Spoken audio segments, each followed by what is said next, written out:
Hello दोस्तों, मेरा नाम मान सिंह है और आप मेरा चैनल देख रहे हैं HTS ब्लॉग। तो दोस्तों, आज हम बात करेंगे जर्मनी कंट्री की, उसके वर्क परमिट की और उसकी कुछ हिस्ट्री की। तो दोस्तों, आप ये वीडियो जरूर देखें और ये वीडियो को पूरा देखने से पहले आप मेरे चैनल को सब्सक्राइब करें, बेल आइकॉन के बटन को प्रेस करें, लाइक करें, शेयर करें। तो दोस्तों, कमेंट भी जरूर लिखें। चलिए शुरू करते हैं अपनी ये वीडियो।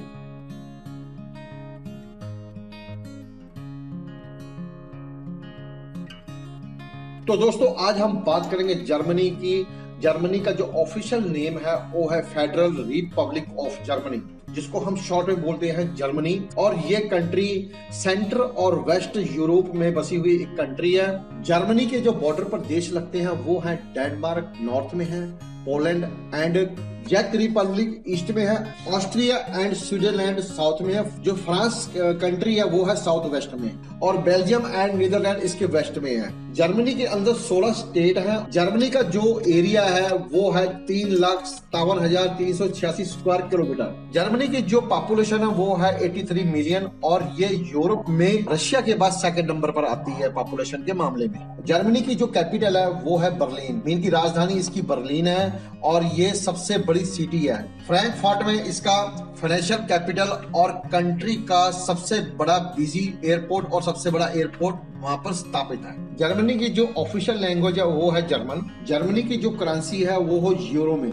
यूरो जिसका रेट हिंदुस्तान में चल रहा है 80 रुपये के लगभग में, जो वेरिएशन करता है। और इसकी जो ड्राइवरिंग साइड है वो है राइट, और जो इसका कॉलिंग कोड है मीन की ISD कोड है वो +49। तो दोस्तों, जर्मनी जो है वो सोशल मार्केट इकोनॉमी में बहुत हाई लेवल में है, हाई स्किल लेबर है और लार्ज कैपिटल स्टॉक है। और वहां पर जो करप्शन है वो बहुत ही लो है, मीन की वहां पर करप्शन नाम की कोई चीज ही नहीं है। जर्मनी जो भी अपना यहाँ से सामान एक्सपोर्ट करती है, मीन की जो बाहर के देशों को वो भेजती है, वो वर्ल्ड में 3rd नंबर पे आती है। जर्मनी एक मॉडर्न कार का घर है और ऑटोमोबाइल इंडस्ट्री जो है जर्मनी में सबसे ज्यादा है, और ये 4th largest by production, mean की वो प्रोडक्शन इतना ज्यादा करती है जिसका जो रैंक आता है वो 4th लार्जेस्ट प्रोडक्शन में आता है। यहाँ की जो इंडस्ट्री है वो vehicle, machinery, chemical goods, electronics products, electrical equipment, pharmacy, transport equipment, basic material, food products and rubber and plastic. तो ये जो मैंने आपको अभी नाम बताए हैं ये यहाँ के इंडस्ट्री के नाम है। तो आप समझ लीजिए जर्मनी में जो इंडस्ट्री खुली है इतनी हाई लेवल की इंडस्ट्री है और वहां पर इतनी टॉप मॉडल की गाड़ियां बनती है जो कि पूरे वर्ल्ड में चलती हैं। और जो जितना भी products, chemical products, machinery, vehicle, electrical products, transport वगैरह, बहुत जो मैंने आपको इंडस्ट्री बताई है वो सारी जर्मनी से आती है। और आप ये सोच लेना, जो यहाँ पर वर्क परमिट या हमने किसी अप्लाई के लिए अप्लाई करना है तो उसके लिए हमको क्या चाहिए वो मैं आप लोगों को अभी बताता हूँ। तो दोस्तों, जर्मनी एक ऐसी कंट्री है जहां पर बहुत बड़ी बड़ी इंडस्ट्रियां काम करती हैं और यहाँ पर जो फॉरेनर्स काम करने के लिए आते हैं उनको इंडस्ट्रीज लेती हैं, उनको इंडस्ट्रीज वाले बुलाते भी हैं। वहां पर अकेले जर्मन जो सिटीजन है वो काम नहीं करते, यहाँ पर बहुत हाई स्केल में फॉरेनर भी काम करते हैं। तो ये कंट्री वर्ल्ड में तीसरे नंबर पर आती है फॉरेनर्स को काम देने में। और यहाँ पर जो स्किल में काम होता है, मीन कि यहाँ पर जो वर्क किया जाता है, बड़ी बड़ी इंडस्ट्रीज जो लेती हैं वो वहां पर अपॉर्चुनिटियां इतनी ज्यादा खोलती हैं कि वहां पर फॉरेनर्स आके काम करते हैं। जर्मनी के अंदर जो इंडस्ट्रीज हैं वहां पर जो वर्कर काम करते हैं बहुत ही हाई स्किल वर्कर काम करते हैं, जो कि अपने ट्रेड में बहुत मार होते हैं और एजुकेशन उनकी बहुत ज्यादा होती है। और जर्मनी में जो जर्मनी गवर्नमेंट है उनको 2 साल का वीजा देती है और वो 2 साल के बाद अपने वीजे को एक्सटेंड भी कर सकते हैं और वहां पर वो यू ब्लू कार्ड भी अप्लाई कर सकते हैं, तो वो अपना रेजिडेंस परमिट भी अप्लाई कर सकते हैं। तो दोस्तों, आपने जर्मनी में काम करना है, वहां पर वर्क करना है, तो उसके लिए आपको लॉन्ग स्टे वीजा लेना पड़ेगा। तो इसके वीजे 3 तरह के होते हैं। एक तो एम्प्लॉयमेंट वीजा, जो वहां पर आप जॉब ऑफर करती है जर्मनी, वहां की इंडस्ट्रीज आपको जॉब ऑफर करती है, उसको वहां पर जाकर उसी कंपनी में आप काम करते हो, उसको बोलते हैं एम्प्लॉयमेंट वीजा। एक सेल्फ एम्प्लॉयमेंट वीजा, तो ये मैं आपको थोड़ा सा हल्का सा बता देता हूँ। एक फ्रीलांसर वीजा होता है, इसके लिए मैं अलग से एक वीडियो बनाऊंगा। तो एक होता है जॉब सीकर, मीन की वहां पर आपने जॉब ढूंढने के लिए जाना है तो उसके लिए एक वीजा होता है ये। तो दोस्तों, जर्मनी के अंदर आपने वर्क परमिट लेना है, मगर इससे पहले आपको वहां पर जॉब सीकर वीजा लेना पड़ेगा, जिसके लिए आपको जर्मनी देती है 6 महीने का वीजा, जिसमें आप वहां पर जाकर जॉब ढूंढ सकते हो बगैर वहां पर आप काम नहीं कर सकते हो। तो इस वीजे की जो वैलिडिटी होती है 6 महीने की होती है। अगर आपको जाते ही जॉब मिल जाती है या आपके 1-2 महीने के बाद जॉब मिल जाती है तो आपने तुरंत वापस आना है इंडिया में। वहां पर आप इस वीजे को कन्वर्ट नहीं करवा सकते वर्क परमिट के अंदर।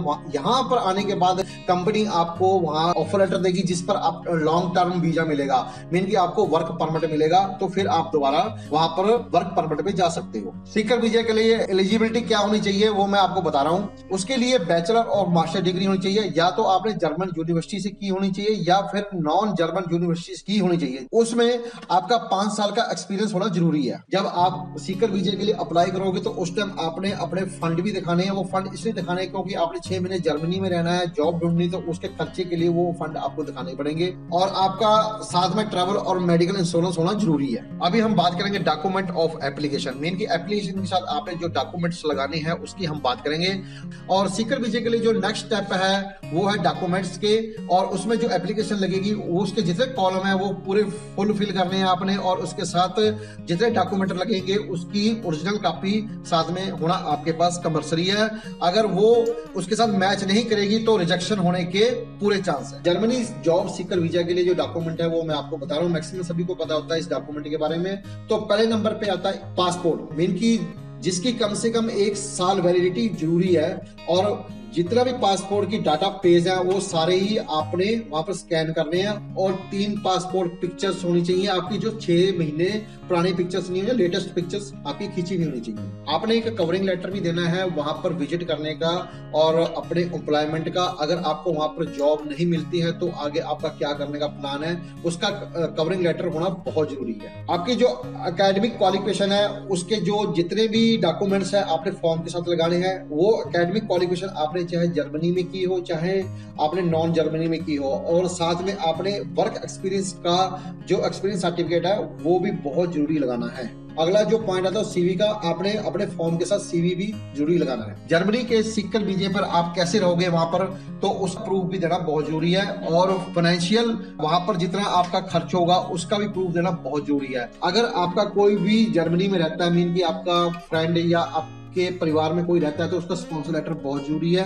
और बैंक की स्टेटमेंट, मीन की 6 महीने पुरानी स्टेटमेंट होना भी बहुत जरूरी है। आप अपने पर्सनल स्टेटस, घर का address, birth certificate, marriage certificate और भी अदर सर्टिफिकेट देने हैं। अगर आपकी इंग्लिश में ना होकर किसी और भाषा में है तो वहां पर जर्मनी की जो एम्बेसी है वहां पर ट्रांसलेट बैठे होते हैं, वो उसको इंग्लिश में कन्वर्ट करके वो एम्बेसी को देंगे। और साथ में आपने हेल्थ इंश्योरेंस भी देना कंपल्सरी है। तो दोस्तों मैंने आपको डॉक्यूमेंट बता दिए हैं। अभी आपने ऑनलाइन एप्लीकेशन भरनी है, मैं एप्लीकेशन लिंक का जो डिस्क्रिप्शन में दे दूंगा, और आपने एप्लीकेशन का जो भी प्रोसेस है वो पूरा भरना है।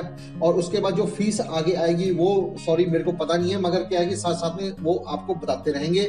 उसके बाद आपने अपने डॉक्यूमेंट के 2 सेट बनाने हैं, और वो डॉक्यूमेंट के फोटो स्टेट होनी चाहिए और प्लस साथ में ओरिजिनल डॉक्यूमेंट आपके होने जरूरी है। और एप्लीकेशन जो होगी आपने डाउनलोड करके लेके जानी है साथ में। और ये कोई गारंटी नहीं है कि आपको गारंटेड वो वीजा मिल जाएगा, ये डिपेंड करेगा काउंसलर ऑफिसर के ऊपर कि वो आपको वीजा दे या ना दे। तो जैसे मैंने आपको पहले ही बताया है सीकर वीजा के बारे में कि आपने जो एप्लीकेशन ऑनलाइन भरनी है, भरने के बाद उसके बाद जब आप उसको सबमिट करोगे तो उसका जो फॉर्म है वो आपने प्रिंट निकालना है। प्रिंट निकालने के बाद आपने फोटो स्टेट्स जितनी भी है उसके 2 सेट बना के लेके जाने साथ में एप्लीकेशन के, और ओरिजिनल डॉक्यूमेंट आपने साथ में लेके जाने। तो ये ध्यान रहे कि आपके डॉक्यूमेंट पूरे होने चाहिए।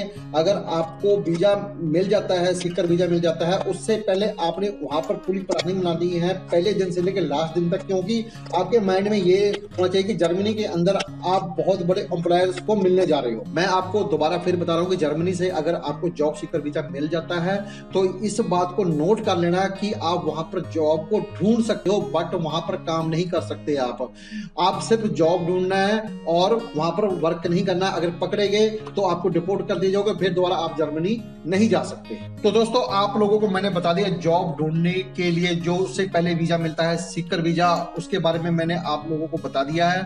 तो तो अभी मैं वर्क परमिट जो बनाऊंगा मैं इसके बाद। नेक्स्ट जो वीडियो आएगी वो मेरी आएगी जर्मनी के अंदर वर्क परमिट के लिए क्या क्या डॉक्यूमेंट रिक्वायर्ड है। तो दोस्तों अगर आप वीजा अप्लाई कर रहे हो और आपके पास अच्छी क्वालिफिकेशन है, आप मास्टर डिग्री की है या आपने बीटेक एमटेक किया हुआ है, आपके पास अच्छा एक्सपीरियंस है, तो आप जर्मनी के लिए वीजा अप्लाई कर सकते हो। मगर वर्क वीजा लेने से पहले मैंने आपको बता दिया है कि सीकर वीजा अप्लाई करना बहुत जरूरी है, क्योंकि आप डायरेक्ट खुद जॉब ढूंढने के लिए वहां जा रहे हो, किसी एजेंट के थ्रू नहीं जा रहे हो। तो दोस्तों ये इस बात का ध्यान रखना कि जर्मनी के अंदर अगर वीजा अप्लाई कर रहे हो तो बहुत सोच समझ के डॉक्यूमेंट लगाना, पूरे डॉक्यूमेंट लगाना, जिससे आपको वीजा मिल जाए।